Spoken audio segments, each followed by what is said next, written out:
Great. Well, this is the first podcast video about marriage and family between mom and I. I'm really excited to kind of start on this kind of new set of videos and playlist, if you will, about some of these important issues. Well, I mean, marriage and family is about as broad as a topic and an issue could be. And I'm excited to start to dive into some of these things and uncover and mine, if you will, some of the wealth of knowledge that you have, Mom, and create this kind of record and documentation of the knowledge that you have and some of the other great resources that we've been studying from books and faith leaders and whatnot for not only my kids but other people that want to kind of come on this journey with us together.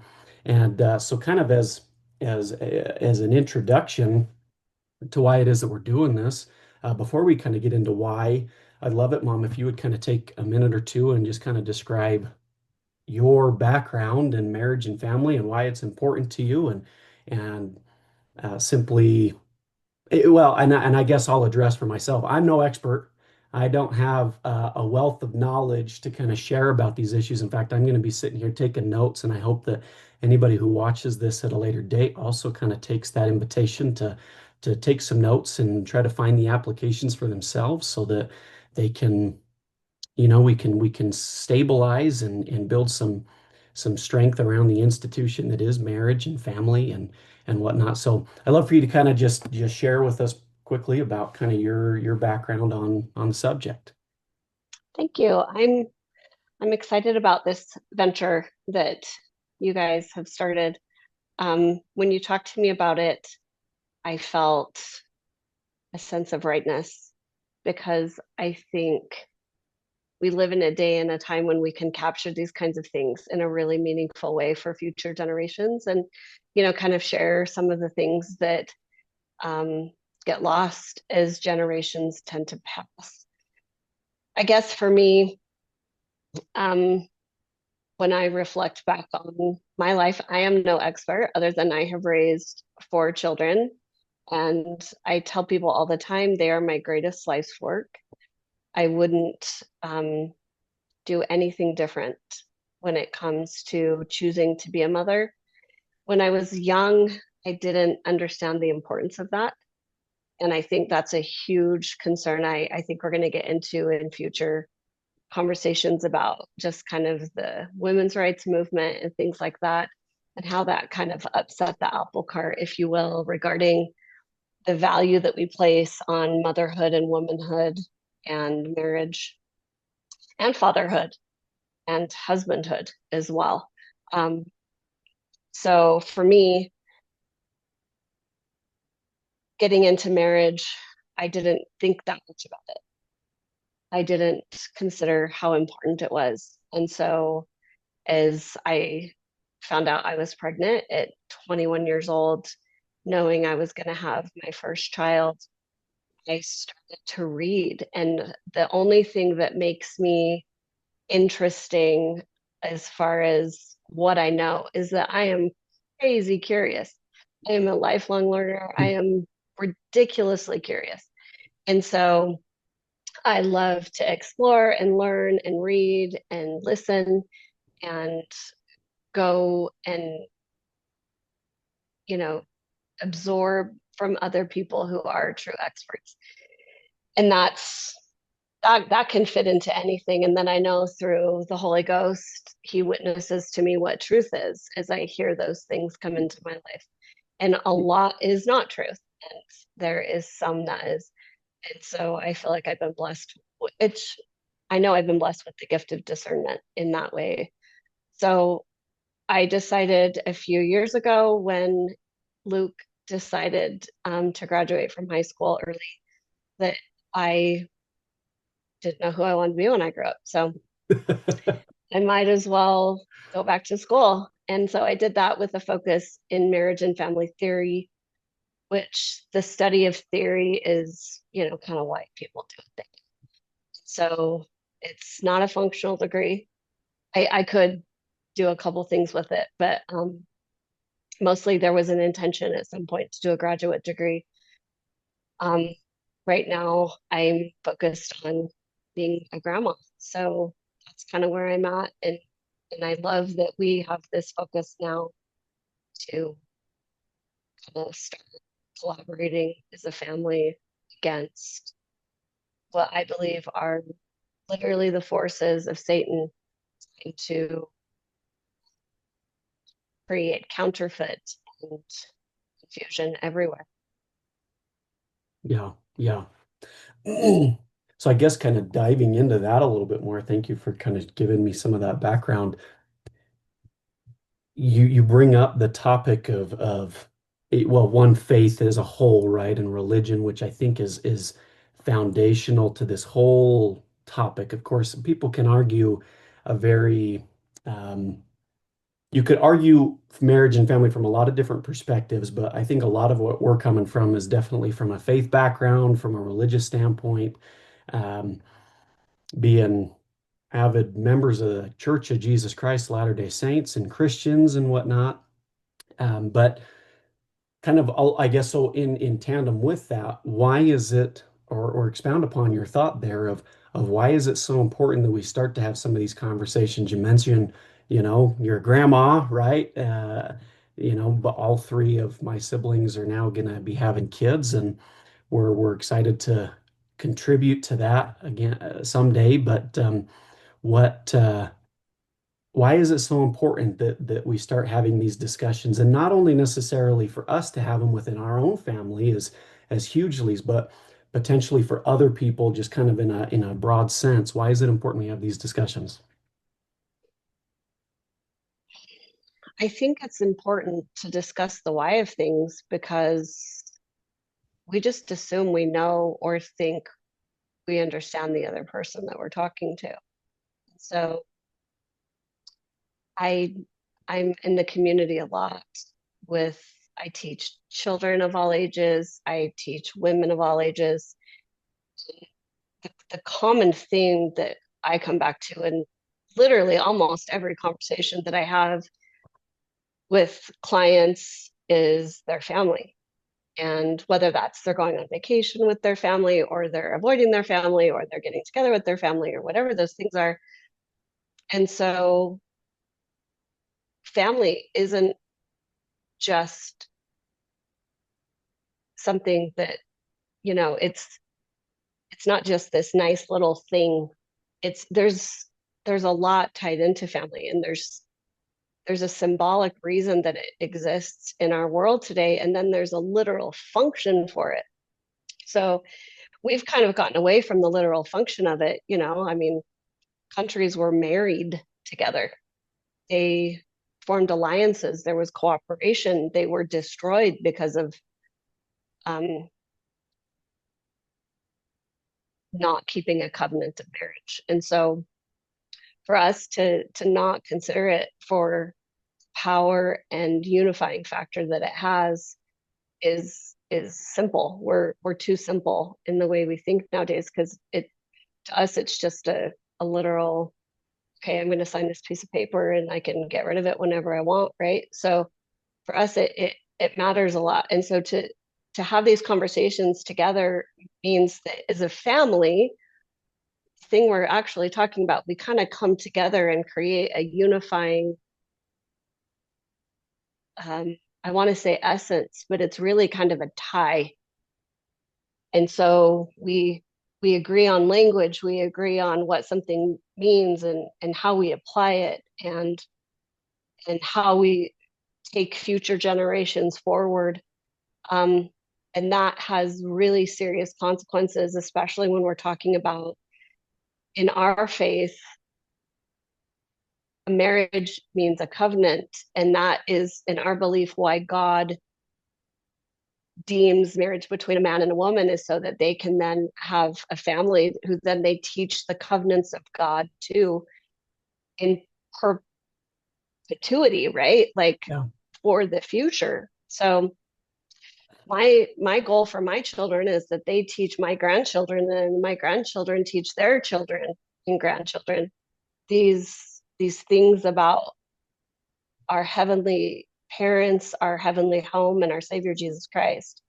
And that in making those covenants in this life, we're able to tie ourselves together for the future. And so we have to know what that means as far as what does it mean to say, I'm going to stay married to this one person and be faithful to them for my whole life and not have any other partners within the law of chastity. What does it mean to say, I'm going to have children with this person and raise them and give them the best possible outcome that I can because I have done the necessary work in order to improve myself in such a way I can give my children a better life, they can give my grandchildren a better life, or at least an equivalent life of what I've had.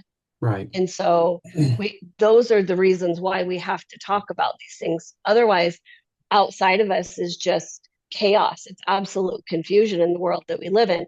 If you turn on the TV right now and watch a show, it's talking about, how this couple is cutting off her parents because they're not willing to let him move in and give him money. Right. And there's just all these crazy ideas about what family is, what it should do for you, or what you should do for it, or what it means, or what it shouldn't mean.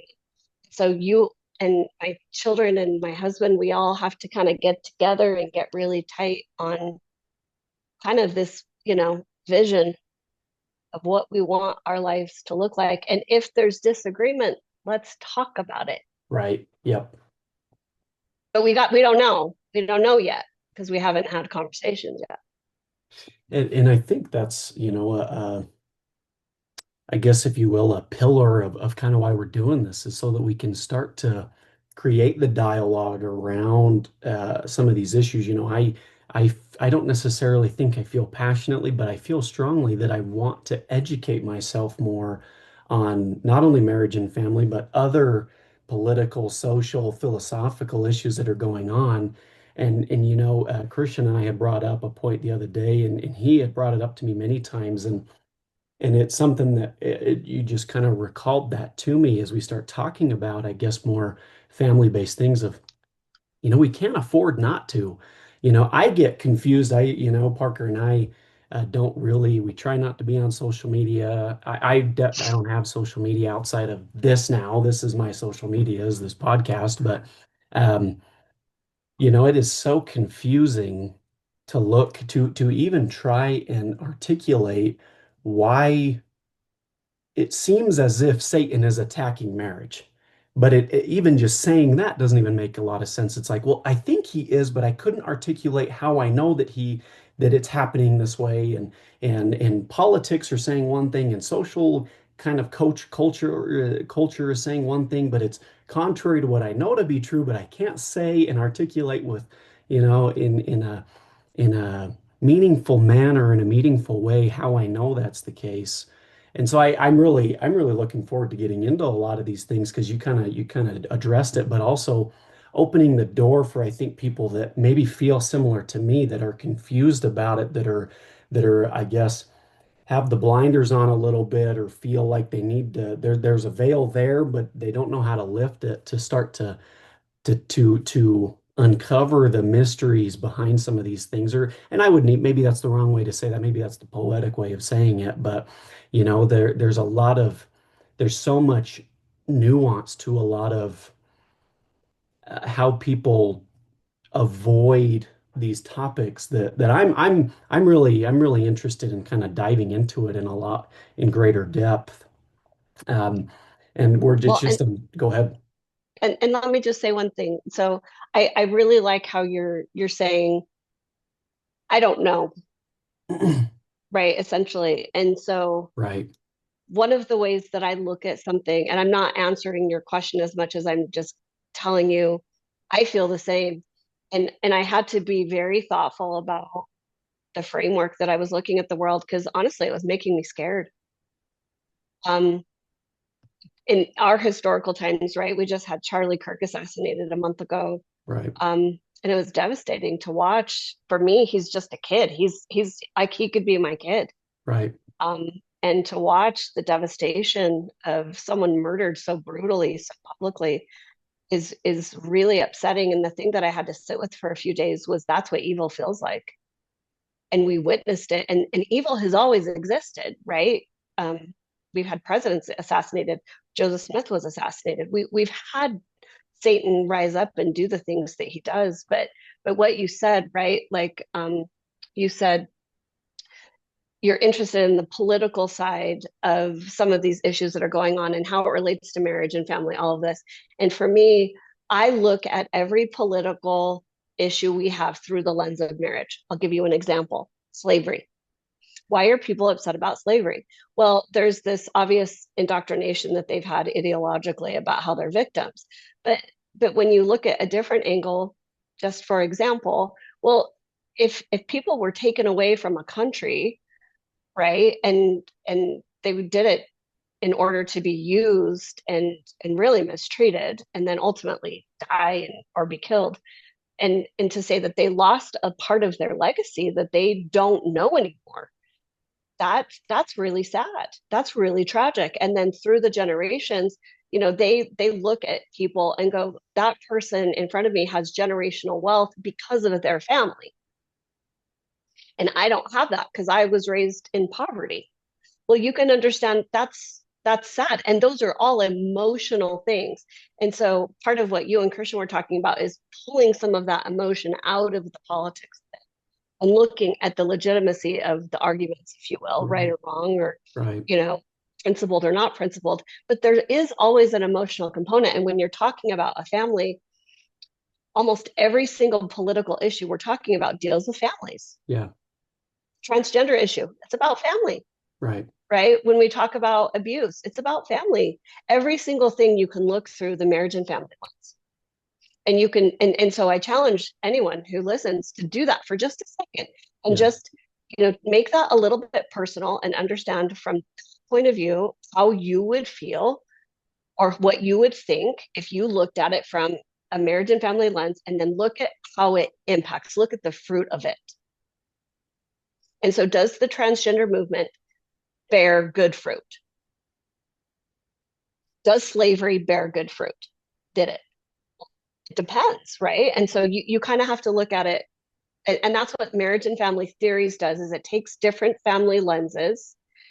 There's different lenses you can look at people and families, and you look at them through that lens, and then you ask certain assumptions and you make certain conclusions based on that color or that style of lens. Yeah. And that's what I like to do. And so, that gets really broad, but I'm hoping what I can offer is just, when I read Jordan Peterson, you guys talked about Jordan Peterson, Right. I he talks about a lot of myths and things like that. Well, every single thing, or he talks about the Bible.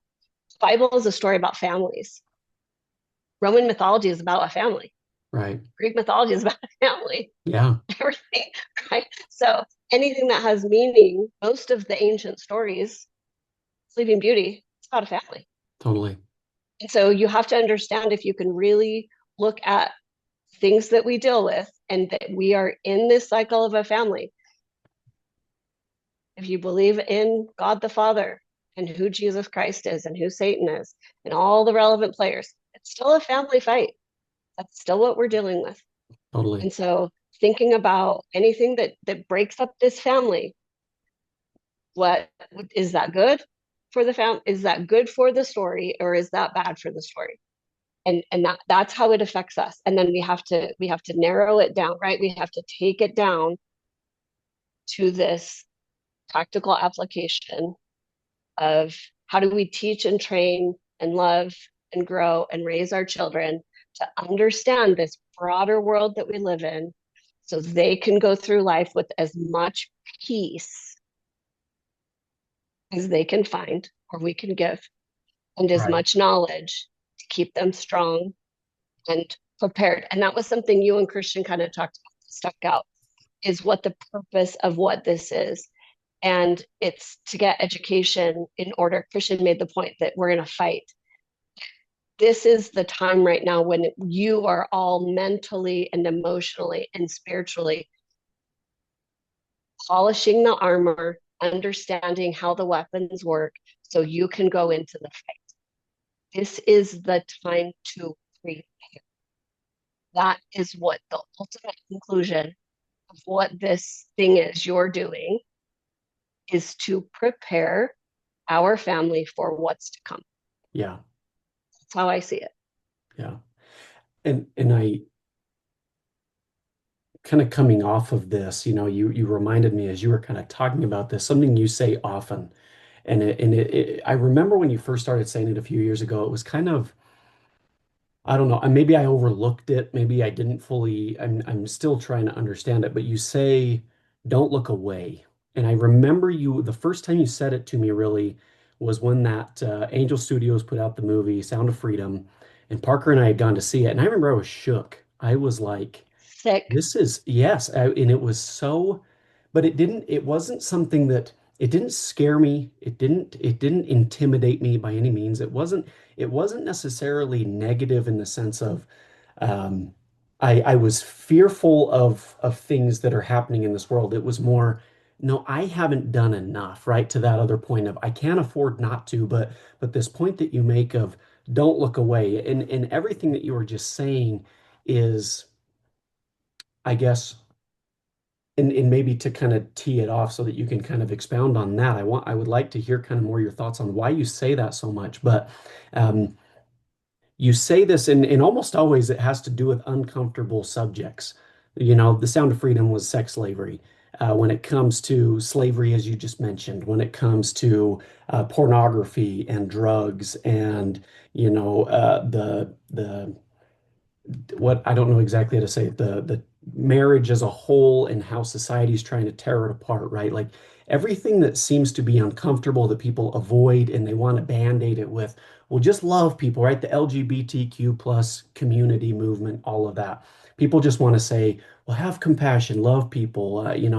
How would the Savior act? Which I'm not trying to diminish any of those things, but I think the hard part is kind of what you say, which is don't look away, right? Stare down the beast right in his eyes and try to figure out what's really going on. And I would love to have kind of more of your thoughts on why you say that and why it's so important and why people it really kind of a call to action is that, right? That's something people can do is stop looking away, stop ignoring the problem, stop trying to cover it up with something that it's not.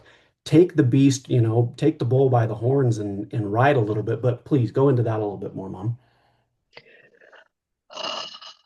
Um, I've written a few things down, so I'm gonna try to be succinct. Yeah. Um, I did grow up in Utah most of the time. And so when your dad and I were talking about places we wanted to live, raise a family, he was finishing up law school. I was kind of resistant about bringing our family back to Utah. And at one point he kind of looked at me and he's like, "Why?" And I was like, "Because I don't want him to be sheltered. Like I don't want him to be sheltered." And he turned and he looked at me. He's like, "From what? Evil?" Yeah.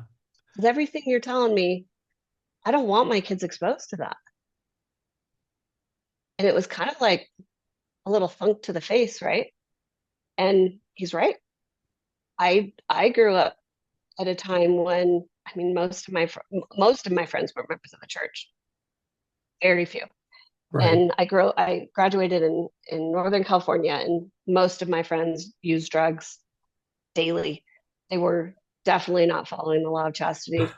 Um, and and ironically, they were very protective of me because they knew I did. They knew that I had religious and philosophical values, and my values weren't just because of my religion. I never used drugs and alcohol because I have an aunt who's a drug induced schizophrenic, and I knew that there was a high genetic chance that I could be an addict. And my mom took us to see her every summer. We saw her often, and I love my Aunt Iris, but that was a pretty surefire way to keep us away from that kind of stuff. Yeah. Um, and so that mattered a lot. And I think that was probably the beginnings of that. Like walking into the state mental hospital in Provo, you didn't look away. You saw them. Right. And it I didn't feel fear. I felt sadness. I felt really sad. That was the summary of their life. Um, I'm sure some improved. My aunt has a better life. She's still in a group home. She's never someone who's going to be independent or on her own or have a family. Um, and so maybe that was kind of the origins of that a little bit. And then Tim Ballard, actually the one who was part of the main character in that um, Sound of Freedom. movie, yeah, he said it in a press conference, and people were like, this makes people uncomfortable. And I've always been of the strong mind that if it makes you uncomfortable, then you should probably pay attention and know why you're uncomfortable, and not uncomfortable in the sense that it's evil, because things that are evil make you uncomfortable too. And that's why you are uncomfortable. And you, as Joseph, should flee from that Right. when confronted with Potiphar's wife. So you should flee from that. But the other part of that is that, um, being mindful that when you're uncomfortable or there's discomfort, it's probably something you need to really, really look at. And so, again, being the curious person that I am, um, Jordan Peterson, one of the things he talks about is, you know, if there's a monster in your life, you should look at it really hard so that it gets smaller if it's too big. And that monster can be due to a lot of things, right? Right. Whether that's trauma, something you're having a hard time with in your life. Um, he usually references it in relation to trauma. But when there's things like sex trafficking happening, especially with children, that's something people don't want to look at because they don't want to, like you said, what can you do about it? Right. Nothing. But when you close your eyes, you pretend like it doesn't exist, Right. and that doesn't make it better for those people that in it, Right. right? And so my firm belief is once you are paying attention to the world around you, you get opportunities you don't get otherwise, maybe. And so, in addition, you also look at things where you can feel more as well. I had an experience with Hannah and Luke. I took them to Disney on Ice and we were downtown and I had to park, and this man approached us, and I had my two little kids in their little Disney costumes, Right. and he felt wrong. Yeah. And without even waiting, I confronted him and said, "Don't talk to us. I'm with my children. You know better."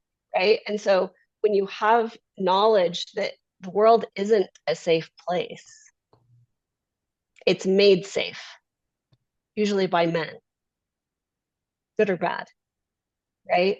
Usually good.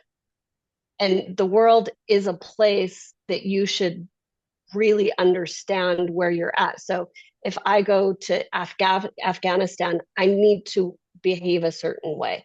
And so Right. I have to be paying attention.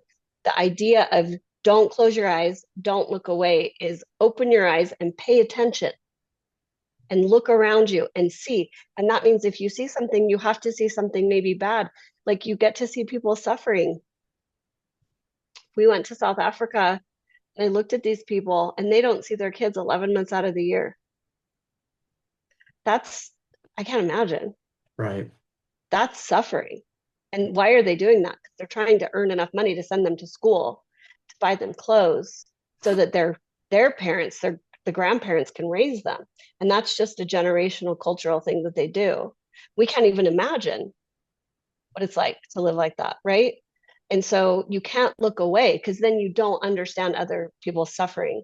Right. In addition, you also don't appreciate and you don't have gratitude for what you do have when you're constantly closing your eyes and numbing yourself and not paying attention. So the other thing Charlie Kirk said, he was interviewing someone who came up who was transgender, who was asking about how Charlie Kirk felt about hormone therapy. And he did this really incredible thing. And he looked at this person and said, "Will you tell me your story?" And man, that was powerful, to go, I can have all of these strong thoughts and opinions about things, and they're principled. At the end of the day, the person in front of me is what matters. Yeah. And so I can have all of these strong convictions, but I can't close my eyes or look away from the person right in front of me either. I have to see them. And then I have to feel after them, right? And that's kind of what I'm hoping. I told you guys growing up, Jordan Peterson said, you don't get to choose how smart you are. You don't get to choose your personality um, type, and you don't get to choose how attractive you are. If you have one gift, you're doing pretty great. To have two gifts, you probably will end up above average. He's talking about as far as, characteristics of success and the way the world sees the people. And then to have all three, like my belief is you kind of owe the world something a little bit. Yeah. You have all the gifts and you earned none of them. Yeah. God gave them to you and you have to use them.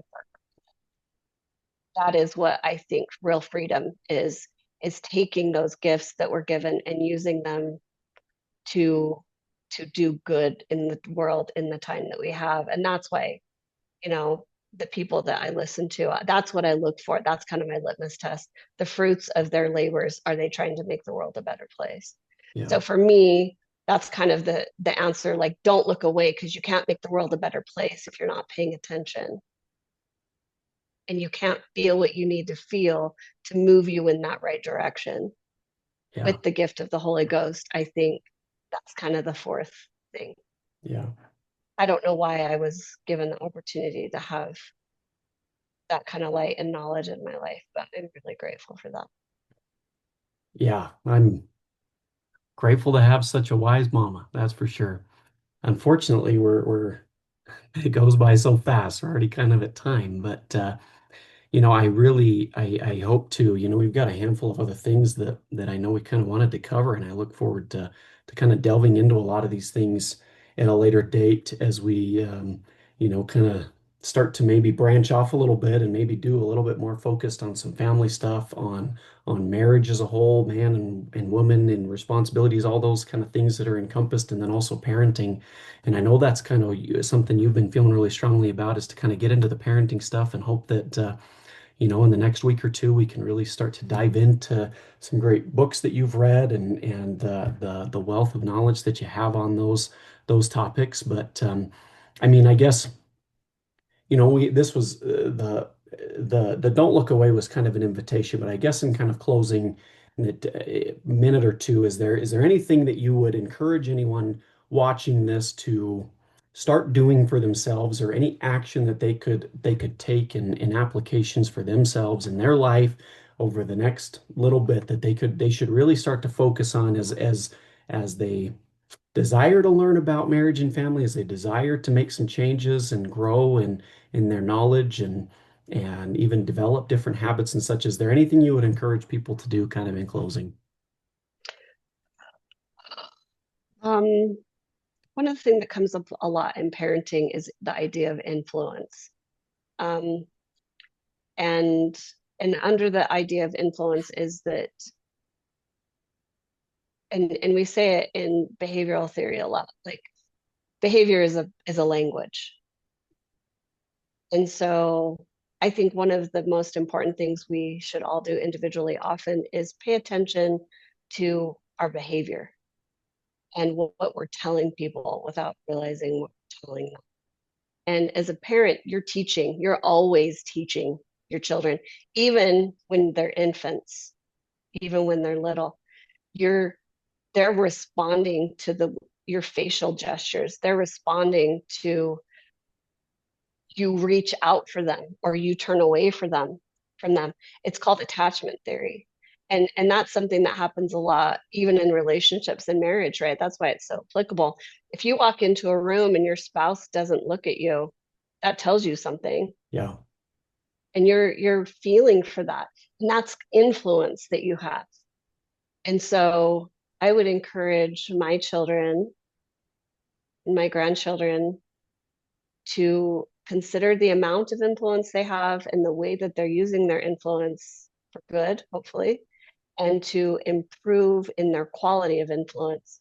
And so the people that you love, make sure they know you love them and that you're making it clear to them through your action and your influence that you're teaching them how love feels, that it feels good from you, and that they don't even have to question it because that will then help them aim themselves at the world. And as influence comes in, when it doesn't match, they don't accept it.